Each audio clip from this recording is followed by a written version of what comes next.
On the day of my 75th birthday, my son yelled, "Everyone is sick of you, get out!"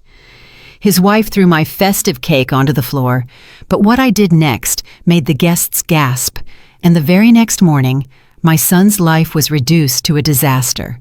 Hello, dear listeners. Thank you for joining me. Please subscribe to the channel so you don't miss the next story, and write in the comments what city or country you're listening from. It warms my heart to know how far my words travel. Enjoy the listen. Today I turned 75. The number felt round, substantial, like an old oak tree. You stand in front of the mirror in the morning, and it stares back at you from the depths, from the wrinkles around your eyes, from the gray at your temples. Was I scared? No, it was more like a quiet bewilderment. Is this really me? Has all of this really happened to me? My small two-bedroom apartment in the city smelled of brown sugar and sweet spices. I'd been busy in the kitchen since dawn, baking my signature sweet potato pound cake, the one my mother passed down to me. I baked it when I married my husband, Jabari. I baked it for Keon's first birthday, for all his birthdays, and for his send-off before he left for boot camp. It felt like my entire life was permeated with that warm, sweet aroma. For me, it smelled like home, like love. I ran my hand across the old kitchen table where I rolled the cake layers. Its smooth surface, speckled with fine scratches, remembered Jabari, young and strong, fixing a broken iron on it, and little Keon building towers out of wooden blocks. Today, the table held only flour and a rolling pin, and my hands weren't as quick as they used to be. The dough was easy to handle, warm and alive. As I rolled out a thin circle, disconnected fragments, not thoughts, played in my head. Keon had called yesterday.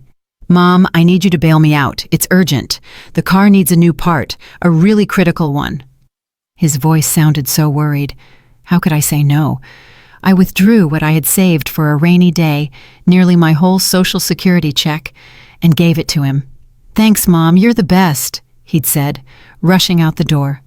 I sighed then, not out of annoyance, but out of that specific maternal duty. It's like a debt, isn't it? As long as you're alive, you have to help your children. Even if the children are almost 50, and you yourself are left with a couple of crumpled $20 bills until the next check, it's fine. I'm used to living frugally. I can get by on rice and beans. The main thing is that they're okay. One by one, the pound cake layers went into the oven, and the apartment filled with comfort. I looked at the photograph on the wall. Jabari and I, young, standing arm in arm next to the vacation house we were building. He did almost all the work himself. He dreamed that we would live there in retirement, plant roses, and raise our grandkids. He didn't make it. He passed too soon, leaving me to raise a 15-year-old Keon alone. I was a senior design engineer then. I had projects, business trips, and dreams of traveling. I wanted to take a Great Lakes cruise, see Mackinac Island, but I had to give it all up. I had to forget it. I needed to raise my son. I clung to that task like a life raft. My entire life, all my strength, all my unfulfilled dreams. It all went into him, into my boy. And now that boy is almost 50, and I'm still baking him the sweet potato pound cake. We decided to celebrate the birthday at the lake house. The lake house, of course. According to my daughter-in-law, Serafina, my apartment was too tight and dated, like a storage unit. She'd said so without flinching when I suggested hosting the guests here, looking somewhere past me as she spoke. Kiana just shrugged like, "Well, Mom, Serafina's right. The lake house has more space and fresh air." I didn't argue. The lake house was, formally, mine. The only thing left from Jabari, from our life together. But I rarely went there. Serafina and Keon had been living there for about 15 years since they got married. They rebuilt it, furnished it their own way. Modern and trendy. Nothing of Jabari's was left. They even cut down the old maples we planted together. "They just make shade and a mess," Serafina had said. In their place was a perfectly manicured lawn and a fancy modern fire pit. I visited my own house like a guest. The guests started arriving around 3 o'clock. I had brought bags of groceries by taxi that morning, preparing appetizers, salads, and pinwheel sandwiches. Serafina met the guests on the porch, smiling in a beautiful dress. She kissed my cheek briefly. She smelled of expensive perfume and slight irritation. "Mrs. Okoro, why don't you head to the kitchen? You need to finish the cheese board and keep an eye on the hot dishes so they don't get cold."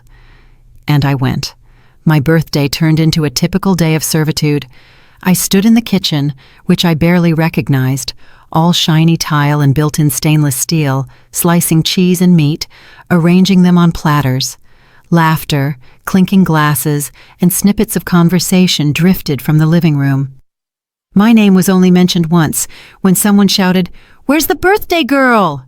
Serafina answered in her bright voice, "Oh, she's our little helper, busy in the kitchen." And everyone laughed again. I brought out the platters, placed them on the table, and immediately cleared the dirty ones. No one offered me a seat. I was just part of the decor, silent and functional. At one point, I sat down on the edge of a chair, a little distance away. The conversation turned to the lake house. One of Jabari's old friends, Elias Eli Dubois, reminisced. "I remember, Imani, when Jabari and I planted that tall pine right here. Look how big it's gotten." I smiled. I wanted to support that warm island of memory. "Yes, and we buried a treasure underneath it," I started. "Kian was just a baby. We wrapped it in a handkerchief." "Oh, Dad, please, not the old stories again," Serafina interrupted, turning to her own father. "Kian and I are thinking of flying to Turks and Caicos next year. The beaches there are amazing. The service is top-notch. Not like these old pines and mosquitoes." The conversation instantly switched to Turks and Caicos, all-inclusive resorts and ticket prices. My buried treasure, a piece of broken glass and 3 marbles and a rusty quarter, was left to lie forgotten in the ground. I felt something cold and heavy sink in my chest. I stood up and silently walked back to the kitchen. I'd rather wash dishes than sit there invisible at my own birthday table. And then came the climax. Time for the cake, my sweet potato pound cake. I had spent half a day on it. The layers were soaked in cream cheese frosting, becoming tender, melting in your mouth. I had topped it with shaved chocolate and pecans, carefully outlining the number 75. I carried it out on the large round platter given to us for our 25th anniversary. I carried it with a final, desperate hope. Here it was, my symbol of love, my main gift. Maybe now. I placed the cake in the center of the table. It looked truly homemade, truly authentic. "Oh, Imani Sadia, why would you do that?" Serafina's voice rang loudly across the living room, laced with undisguised contempt. "We already have a normal store-bought cake from a fancy bakery. No one is going to eat this sad little homemade thing." An awkward silence fell. I felt like I stopped breathing, but then Elias Dubois, my husband's old friend, tried to salvage the moment. "Now, Serafina, Imani's pound cake, that's the taste of childhood. That's a real tradition. I'll definitely have a slice. Give me 2. And that was the final straw. The word tradition, spoken in front of her trendy, wealthy friends, sounded like an insult to Serafina. It shattered the image of the modern, successful hostess she had so carefully constructed. Her face twisted. Cold fury flashed in her eyes. With a quick, practiced movement, she grabbed my platter. "Tradition belongs in a museum," she hissed through clenched teeth. And in front of all the stunned guests, she flipped the platter over, dumping my pound cake, my effort, my love, right into the trash can next to the wall. "We're celebrating the future!" A deafening, absolute silence hung in the room. The only sound was the dull, wet thump as the cake settled at the bottom of the can. Everyone looked from the trash can to me. I stood there petrified and looked at my son. I waited, hoping he would stand up, say something, stop this nightmare. Kian stood up. His face was scarlet, distorted. He looked at the horror in the guest's eyes, at his wife's triumphant face, and he found a culprit, the most defenseless one. He turned to me, pointing a trembling finger, and yelled so loudly my ears rang. "Look what you did!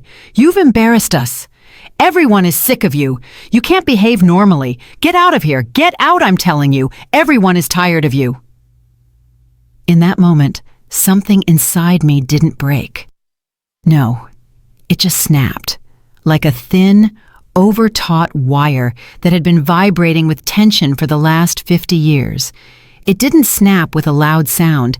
It simply ceased to exist. The ringing in my ears didn't fade. It focused into a single, pure, high note, and a deep, unsettling stillness descended. It was as if the part of me that had spent its whole life hoping, excusing, forgiving, and waiting for love had just been cut out without anesthetic by a surgeon's single, precise motion. I looked at my son's face, contorted by his scream, and I realized this is no longer my cake, this is no longer my lake house, and this is no longer my problem. I nodded once, a tiny, almost imperceptible movement of my head up and down. Agreed. I turned around, not looking back at my son's crimson face or the guests' frozen expressions. I took a step, then another. My legs moved on their own, as if on a long-established but forgotten path. Behind me was a vacuum of silence. I reached the foyer and took my old light trench coat from the hook. The fingers that were trembling half an hour ago while tying my apron now moved with confident precision, buttoning the coat.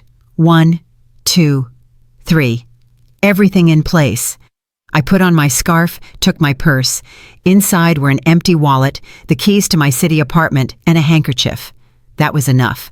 I didn't turn around. I didn't say a word.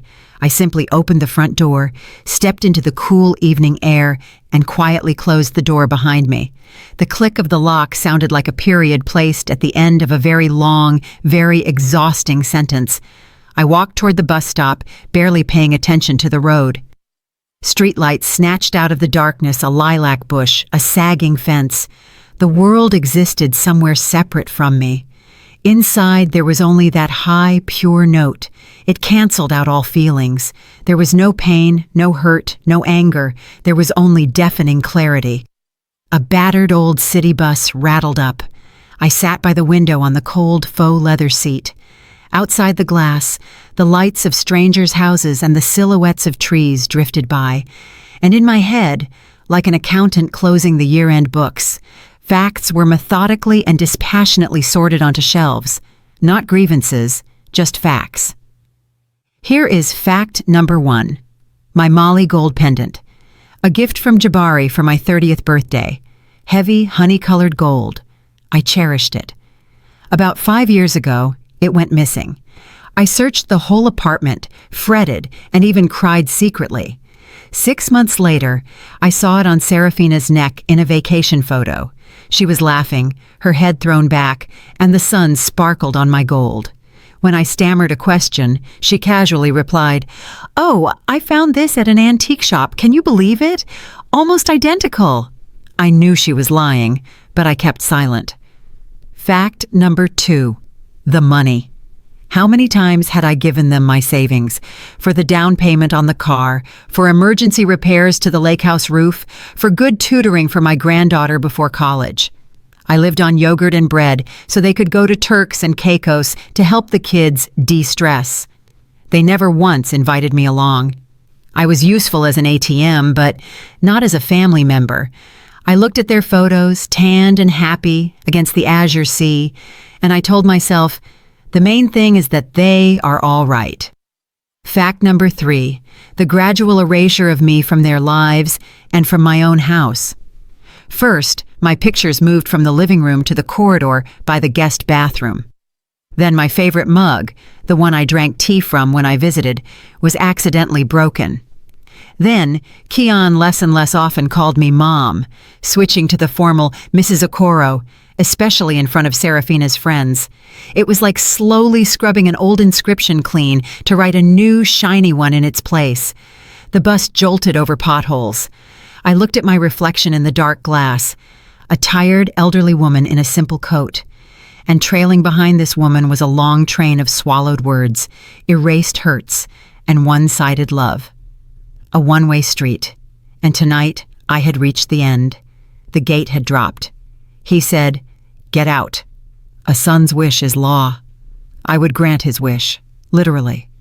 That night, I slept better than I had since my youth, without dreams, without anxious thoughts, without the familiar lump in my throat. It was as if an impossible burden, one I had carried for so long I considered it part of myself, had been lifted from my shoulders. I woke up to bright morning sun streaming through the window, and for the first time in years, the air in the room didn't feel stale with loneliness. It was light. It was full of freedom. I got up, washed my face, and brewed coffee. My movements were unhurried, but full of a new, unfamiliar purpose. I didn't make a plan. I simply knew what needed to be done. From the old wardrobe, I took out a cardboard folder tied with string. It held all of our important documents. Here was the marriage certificate, here was Jabari's death certificate, and at the very bottom, a thick official document, the deed of title. I ran my finger over the typewritten line. Subject of right, Imani Sadia Okoro. Type of right, sole ownership, the sole owner. I looked at the seal in the corner, and it suddenly reminded me of the blueprints from my past life. A memory surfaced, so vivid it felt like yesterday. I was 35. Jabari had been gone for almost a year. Keon, a difficult teenager, had gotten mixed up with the wrong crowd, and I was called into the company's main office in Atlanta. They offered me the head position of the experimental design studio at a major aerospace firm. My own lab, a corporate apartment, completely different prospects. It was a peak I had never dared to dream of. I sat in the high-ceilinged office, holding the order for my appointment, and saw not new machinery, but my son's bewildered face. I thought about how he would be left alone in our 2-bedroom apartment, how I would be torn between 2 cities, and how the lake house, which we had just finished building, would be overgrown with weeds, and I refused. I said, "Thank you, I can't, I have a son." I returned home and poured all of myself, all my unrealized engineering talent, into keeping that house, that semblance of stability, for him. I sacrificed my career for that lake house, the same lake house I was kicked out of last night. I put the document on the table. The memory didn't cause pain. It was the final missing piece of the mosaic, the last argument for the internal judge. My hand confidently picked up the phone. First, I dialed the number of the real estate agency I had seen in the paper. A cheerful man's voice answered, "Good morning, Guarantee Realty. How can I help you?" "Hello," I said. My voice was even and firm. I surprised myself. "My name is Imani Sadia Okoro. I would like to list the lake house and property for urgent sale. The property on Maplewood Drive in the Lakeview Shores development." "Got it, Mrs. Okoro. When would it be convenient for our specialist to come by for inspection and appraisal?" "Anytime. Today," I replied. "The key to the gate is under the large stone to the left of the entrance. All the documents are in order, right here in my hands. Please act as quickly as possible." "Understood. We'll get right on it." I hung up without a trace of doubt. Then I dialed another number, my only real friend, Desta. We had sat at the same desk in college. She was the only one who had always seen through my family. "Imani," her familiar, slightly raspy voice answered. "Happy birthday, dear. I called yesterday and couldn't reach you. How was the party?" I silently listened to her cheerful greeting, and then quietly, without emotion, I told her in a few sentences about the cake, the trash can, and Keon's scream. Silence hung on the other end, and then Desta exhaled. "Finally," she said, her voice a mix of relief and warmth. "Finally, Imani. I've been waiting for this call for 20 years. They mistook your patients for a doormat. So what are you going to do?" Her question was direct, without unnecessary sentiment. She knew the issue wasn't the cake. "The agent is listing the lake house for sale this afternoon," I calmly replied. Desta chuckled approvingly into the phone. "Good, very good. Now listen to me closely. They'll start calling soon, screaming, crying, trying to play on your guilt. Don't answer. Under no circumstances. Let that for sale sign speak for you. It will be more eloquent than any words." "Okay, Desta," I said. "Hang in there, friend. You're doing the right thing." I hung up the phone. There was silence in my soul. Not the dead silence of the vacuum from last night, but the quiet, clear stillness of an autumn morning. It was settled. There was no turning back. A few days passed, days of a quiet I hadn't known in years. The telephone on the dresser was silent, and that silence spoke volumes. I knew what they were thinking.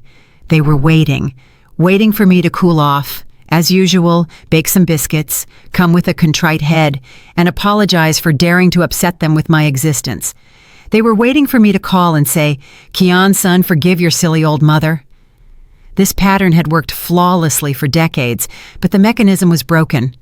I wasn't waiting. I was living. I got up in the morning and did the exercises I'd abandoned 20 years ago. I went to the store and bought myself not the cheapest cottage cheese, but the one I liked. I took my old knitting needles and a ball of yarn from the closet and started knitting. A simple, unadorned scarf. Row after row, stitch after stitch. The rhythmic clicking of the needles was soothing. This was creation. I was creating something simple, warm, and entirely for myself. Outwardly, nothing in my life had changed, but inside, everything had. I stopped being a function, an appendage to their well-being. I was Imani Sadia Okoro again, not just a mother and mother-in-law, but an independent person. I knew this was the calm before the storm. I didn't see it, but I could clearly picture the realtor's car pulling up to the lake house. I could see the serious man in a suit taking a hammer and a large, bright sign from his trunk. I saw him walking across Serafina's perfect lawn, choosing a spot, and with a few precise hammer blows, driving the post with the word "for sale" into the earth that belonged to Jabari and me. That sign was my reply, my statement, my farewell. And then, on the third afternoon, the phone exploded. It rang frantically, demandingly, choking on its own shriek. I sat in my armchair and knitted. I watched the machine, which seemed about to jump off the dresser. Kian called, then Serafina, then Kian again. I didn't answer. I had nothing to say to them. Everything I wanted to say was written on that sign by the gate. They weren't calling to apologize. They were calling to demand an explanation, to put everything back in its place, but the old places no longer existed. By evening, they arrived. I knew they would. I heard the car pull into the driveway, the doors slamming, but I didn't get up. I continued knitting, row after row, stitch after stitch. I didn't hear a knock. I heard a sharp, unpleasant clang in the keyhole. They didn't even knock. They walked into my house with their own key, like owners. That was the final touch, definitively confirming the rightness of my decision. The door flew open. They stood on the threshold. Serafina had red splotches on her face and neck. Her eyes shot daggers. Kian was pale, bewildered, his lips trembling. They saw me sitting calmly in the armchair with my knitting, and for a moment they froze. They probably expected to find me in tears, hysterical, but certainly not this picture of domestic peace.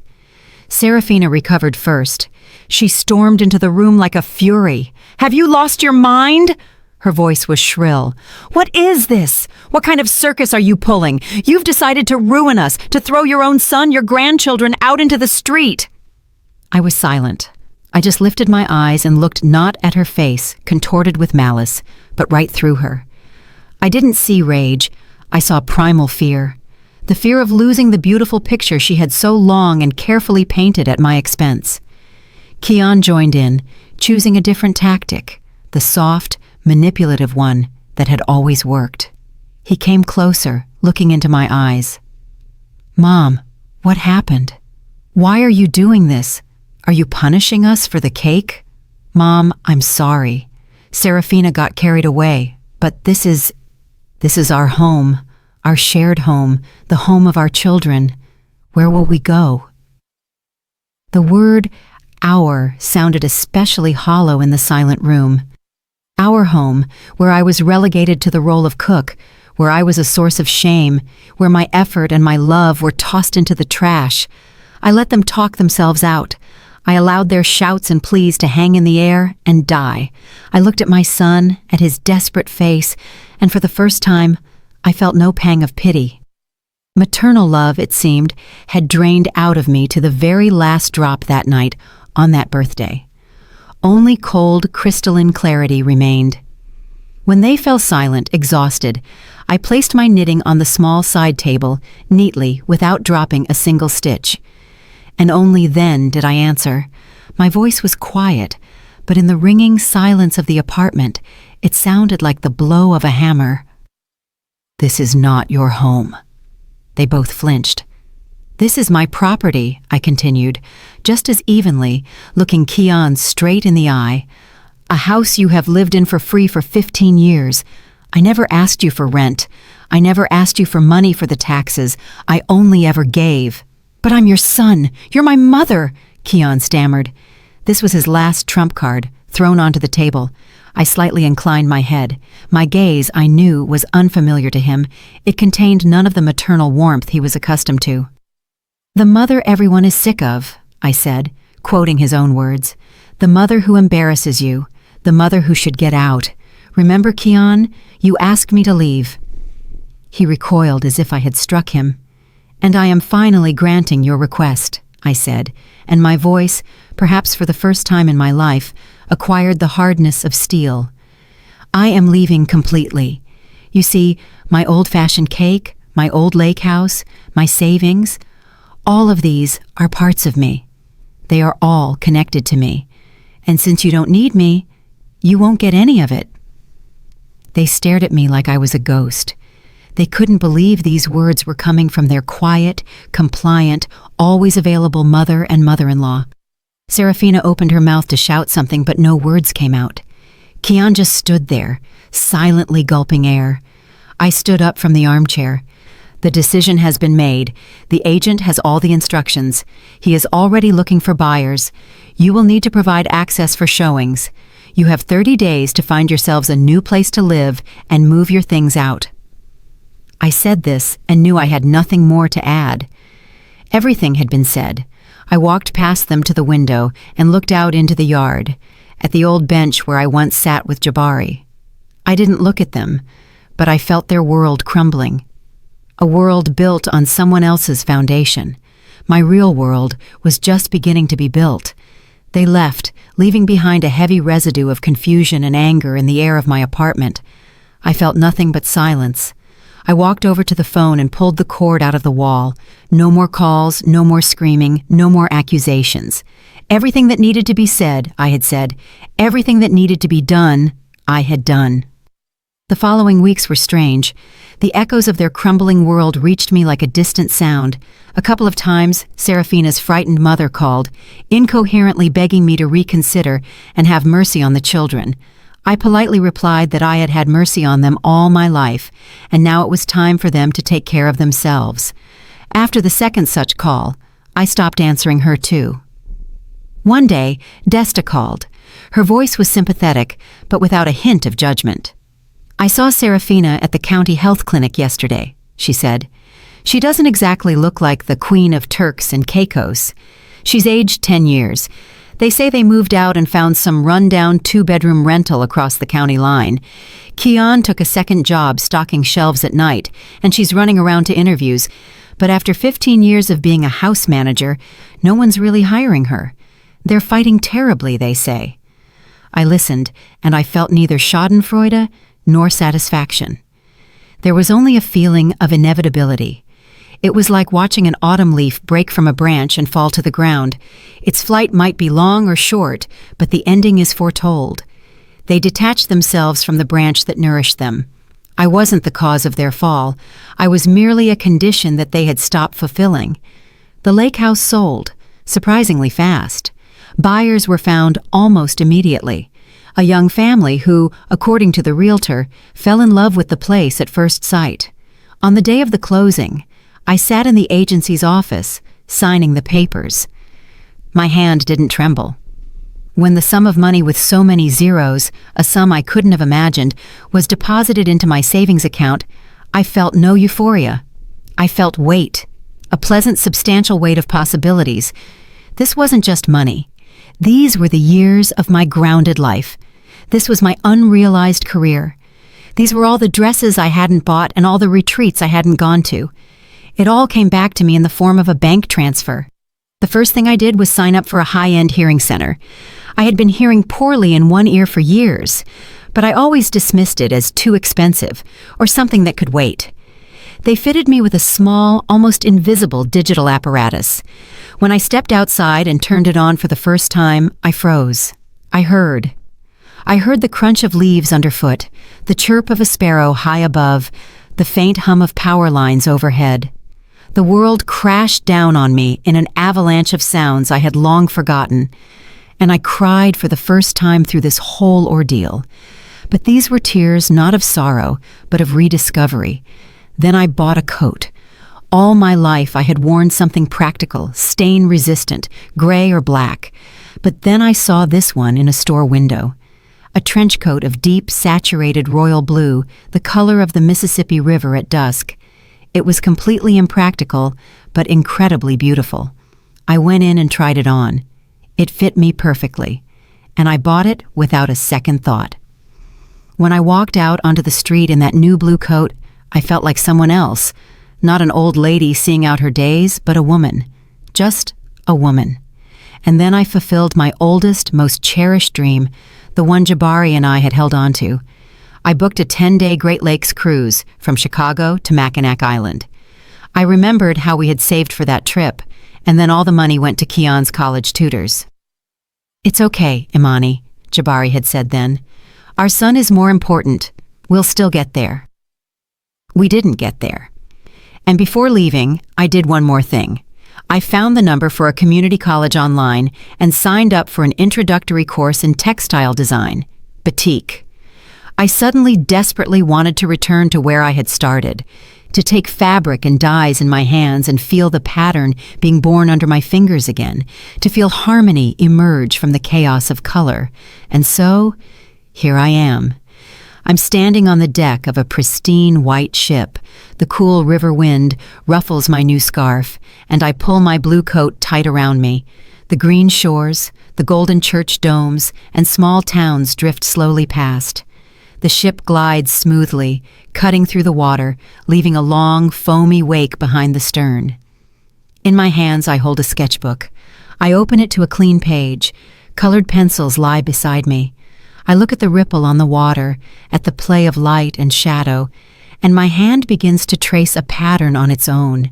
Smooth, intertwining lines like waves. I feel neither anger nor bitterness. I hold no resentment toward the past and no fear of the future. There is only this moment, this blue sky, this vastness, this quiet, profound sense of peace, as deep as the lake itself. For 75 years, my world was the size of my small apartment and the lake house kitchen.